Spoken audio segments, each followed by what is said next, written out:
Imagine this. You're driving home in painful silence. Your girlfriend's angry words from an hour ago still echo in your mind. She accused you of not caring, hit below the belt with a comment that stung, and now all you want is a simple apology. But instead of, "I'm sorry," you get silence. Or worse, a half-hearted attempt to act like nothing happened. You're confused, hurt, and wondering why the woman you love just won't apologize. If this scenario feels familiar, you're not alone. Many men quietly endure this emotional imbalance, feeling the weight of every unresolved hurt. It's as if your feelings don't matter enough to warrant those two simple words. Over time, that lack of accountability can build into resentment, leaving you asking, why can't she just admit she was wrong? Before diving into answers, let's acknowledge the emotional toll this takes on you. It's painful when someone refuses to say, "I'm sorry."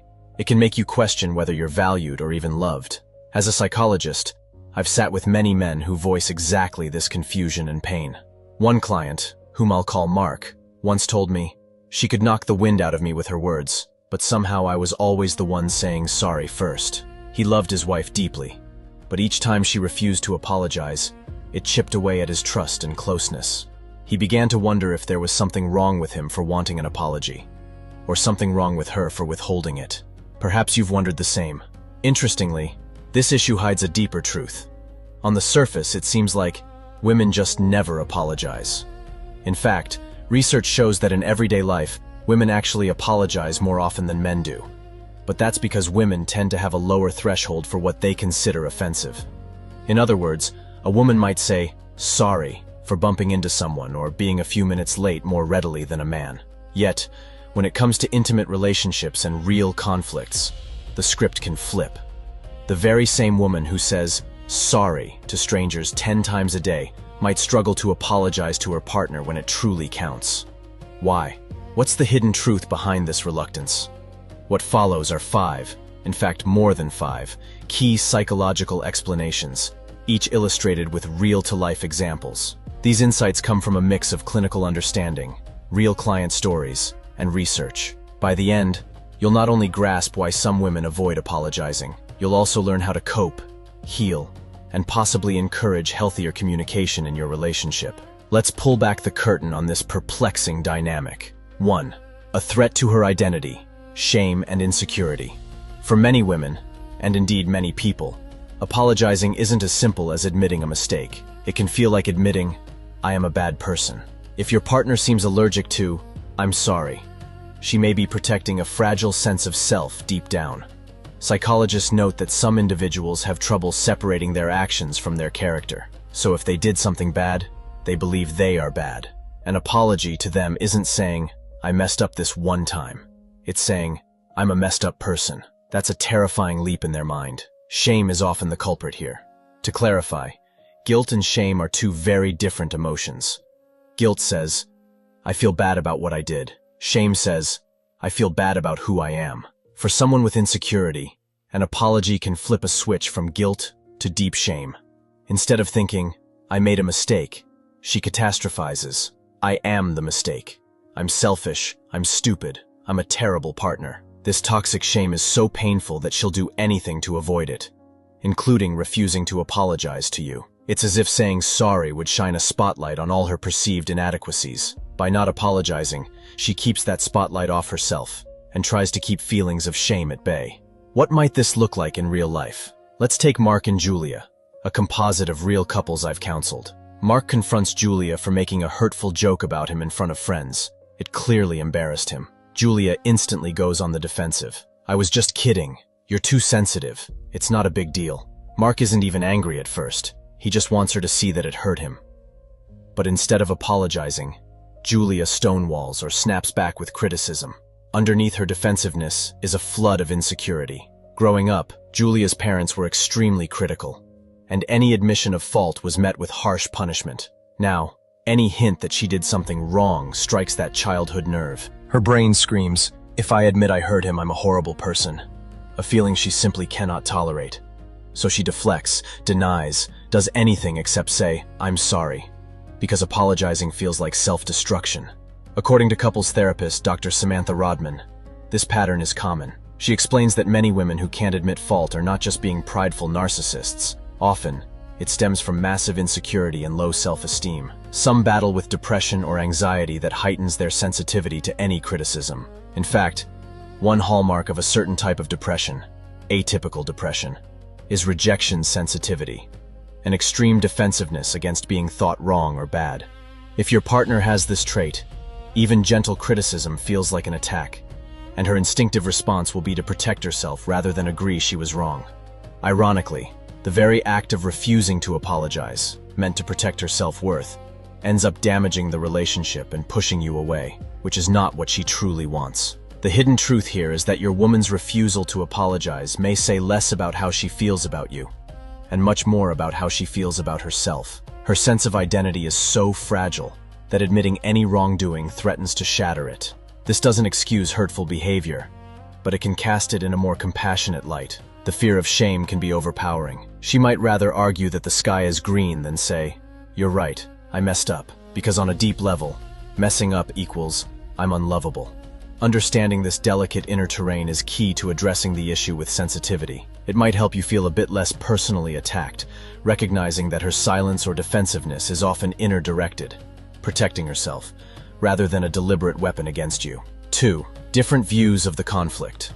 When the problem isn't the problem. Have you ever felt like you and your partner were having two different conversations during a fight? In many cases, men and women actually perceive the core problem of a conflict very differently. One psychologist described it like this: from a man's perspective, the problem is the behavior, something she did or said that was wrong, which made him upset. From the woman's perspective, the problem is not the behavior itself. The real problem is that the man is upset. In her mind, his emotional reaction is the issue. This fundamental mismatch can explain a lot of non-apology situations. If you think the wrong turn she took, literally or figuratively, is the problem, you expect an apology for that action. But if she thinks your anger or hurt feelings are the problem, her goal isn't to confess wrongdoing, it's to get you to stop being mad or hurt. From her viewpoint, once you're not upset anymore, the problem is solved. This leads to a very different approach to making things right. Rather than saying, "I'm sorry I did X," she may try to soothe your emotions and hope the issue disappears. Psychologist Dr. Orion Taraban points out that many women use alternative strategies to repair the harmony. They might attempt to cheer you up, crack a joke, cook your favorite meal, send a cute text, or just wait and give you space until you cool off. In essence, she's addressing what she sees as the core issue, your upset mood, with a peace offering or distraction, instead of addressing what you see as the core issue, her behavior. Let's illustrate this with an example. Alex and Nina have plans for a special dinner date. Nina forgets and stays late at work, and Alex ends up eating alone. Alex is rightfully hurt that Nina blew off the plan. When he voices this, he expects Nina to say something like, "Oh my gosh, I'm so sorry I forgot. I know how much you were looking forward to tonight." That apology, to Alex, would acknowledge that her behavior was wrong and it hurt him. But Nina's response baffles him. She doesn't apologize at all. Instead, she comes over to his place with his favorite takeout and a movie, acting extra affectionate. She's really trying to make him smile and forget the whole thing. Alex, however, grows colder because in his eyes, she's acting like nothing happened. The truth is, Nina does realize Alex is upset and she does feel bad. But to her, the offense, forgetting the date, is overshadowed by the urgent task of fixing his hurt feelings. Her mindset: Alex is angry and sad. That's the problem. I'll make him feel better. She assumes that if Alex isn't upset anymore, everything is fine. Meanwhile, Alex is thinking, she doesn't even care enough to apologize. This disconnect is common. Women often prioritize restoring harmony over explicitly acknowledging fault, especially if they think the issue can be smoothed over by love and kindness in other forms. In psychology terms, Nina attempted a non-verbal apology, an apology through actions rather than words. Perhaps you've seen something similar. Maybe after a fight your partner suddenly becomes very loving, or gives you a gift, or initiates intimacy, instead of saying, "I was wrong." One man I spoke to shared a striking story. After a heated argument in which his girlfriend lashed out unfairly, she never said sorry. That night, however, she came over, gently sat beside him and put her head on his shoulder, almost like a kitten seeking affection. It was her way of saying, "I want things to be okay between us," without actually uttering the apology. Some women even use sex as this kind of peace offering when words fail, hoping physical closeness will erase the emotional rift. While these gestures might come from a caring place, they can feel like a band-aid on a bullet wound to a man who needs his hurt acknowledged. If you're in Alex's shoes, you might appreciate the nice dinner or hug, but still be thinking, why can't she just admit she messed up? It's frustrating. Her approach and yours are ships passing in the night. The hidden truth here is that she may genuinely believe she's fixing the problem by helping you feel better, whereas you feel the real fix would be an apology and changed behavior. Neither of you is crazy. You're operating with different definitions of what the problem even is. Recognizing this difference can be a game changer. It doesn't mean you accept a substitute for an apology, but it can help you address the issue in a new way. For example, you might gently let her know that while you appreciate the kind gesture, what would really help you is hearing her take responsibility. We'll talk more about constructive communication later, but for now, keep in mind, sometimes she thinks she's apologizing in her own indirect language, when to you, she isn't. It's a mismatch of communication styles born from different problem perspectives. 3. Social conditioning, pride, power dynamics, and never appearing weak. We also have to zoom out and look at societal and cultural factors. How are women taught to deal with conflict and fault? What messages might your partner have absorbed from the world around her? One key factor is that many women are socially conditioned to maintain harmony and not rock the boat. Yet ironically, they're also often discouraged from openly admitting fault because of harsher judgment. Society can be unforgiving. A woman who makes a mistake might fear being labeled a bad wife, bad mother, or just plain crazy. Admitting blame could feel like handing people a weapon to use against her. As a result, saying sorry can feel like a dangerous exposure. In the words of one relationship coach, many women prioritize keeping the relationship peaceful. To say, "I'm sorry," means acknowledging I caused a problem. And that's a tough pill to swallow. It's even tougher when women have learned that owning up to mistakes might get them judged more harshly than a man would be for the same misstep. In her experience, once a woman gets a reputation for being wrong or the one at fault, it can stick to her like glue, so she avoids that label at all costs. Pride and power dynamics come into play here. Let's be frank, in many relationships, there's an undercurrent of struggle for equal respect. If a woman already feels or fears being disrespected or dominated, she may see apologizing as surrendering power. She might think, even subconsciously, that saying, "I was wrong," will put her in a one-down position, giving you the moral high ground to lord over her, especially if she's been in situations, perhaps with a previous partner or even a family member, where her apologies were thrown back in her face or used to further blame her. She's learned a dangerous lesson. Never give someone that ammo against you. By refusing to apologize, she tries to assert, "You can't pin this on me entirely." Psychology Today's Dr. Guy Winch notes that non-apologizers often fear that apologizing means taking full responsibility and letting the other person off the hook completely. Your partner might worry that the second she says, "I'm sorry," you'll respond with, "Yes, you were totally wrong," and she'll bear 100% of the blame, while any part you might have played gets overlooked. To her, withholding apology is a misguided way to demand shared responsibility. Even if in this instance the fault was mostly hers. It's a form of prideful standoff. I'm not going to say I'm wrong, because then it's all my fault, and that's not fair. Consider Sam and Dana. Dana crashed Sam's car after insisting on driving it, even though she isn't a great driver. Sam is livid that she dented his fender. Dana, feeling guilty and defensive, immediately snaps, "Well, if you hadn't distracted me with that phone call, I wouldn't have lost focus. It's not just my fault." In truth, Sam's brief phone call wasn't what caused the accident, and both know it. But Dana's pride won't let her shoulder the full blame. In her mind, apologizing for the accident would equal saying it was all on her. And she resents that implication. There's a power dynamic too. She might already feel that Sam sees himself as the better driver, or more responsible one, and she's determined not to feed that narrative. So instead of a sincere, "I'm sorry I wrecked your car," Sam gets a defensive accusation thrown back at him. Not exactly a recipe for harmony, but in Dana's culturally shaped mindset, admitting fault would diminish her status, and she's been taught, explicitly or implicitly, that a strong woman doesn't bow down even when she's wrong. Another layer here is what some experts call the emotional labor gap. Women often carry a heavy load of relationship upkeep, remembering birthdays, soothing hurt feelings, organizing social life, etc. Some women feel that they already give so much emotionally, they shouldn't have to be the one apologizing on top of it all. It can feel like an unfair extra burden. If she perceives, rightly or wrongly, that she is usually the one maintaining the peace, she might bristle at the idea of also saying sorry first. In her view, I already do so much to keep this relationship together. Why should I also grovel for this one mistake? Moreover, if she feels you don't apologize as much or as quickly, she may withhold hers out of a kind of silent protest. He doesn't apologize for half the things I let go. I'm not giving in this time.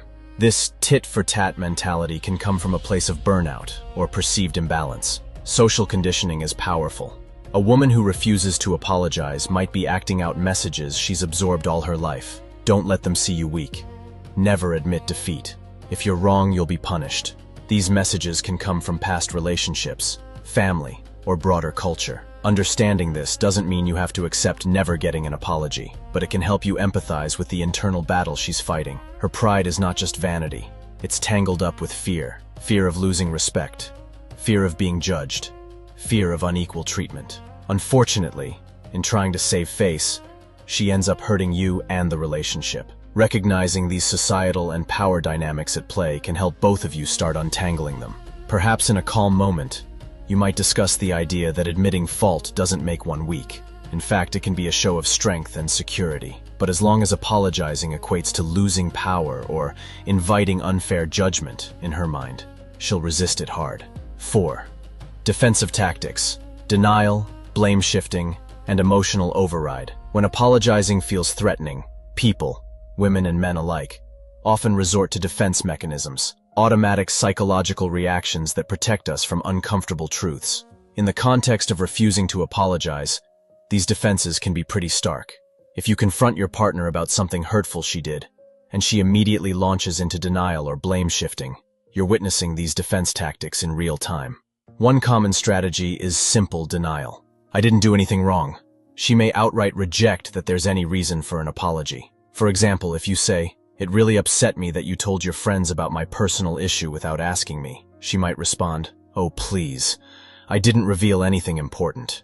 You're overreacting. By denying the validity of your complaint, she avoids facing guilt. Another tactic is minimization, admitting something happened but downplaying it. "Okay, I said that, but it wasn't a big deal. Why are you so upset?" This again serves to make the need for an apology seem unnecessary in her view. More frustrating, perhaps, is blame shifting or deflection. Instead of addressing your hurt, she pivots to something you did wrong, effectively changing the subject. "You're mad I embarrassed you at dinner? Well, last week you embarrassed me when you joked about my cooking, so maybe now we're even." Ouch. Suddenly you, the hurt party, are on the defensive. This is a classic maneuver to avoid accountability. If she can make you the bad guy, then she doesn't have to say sorry at all.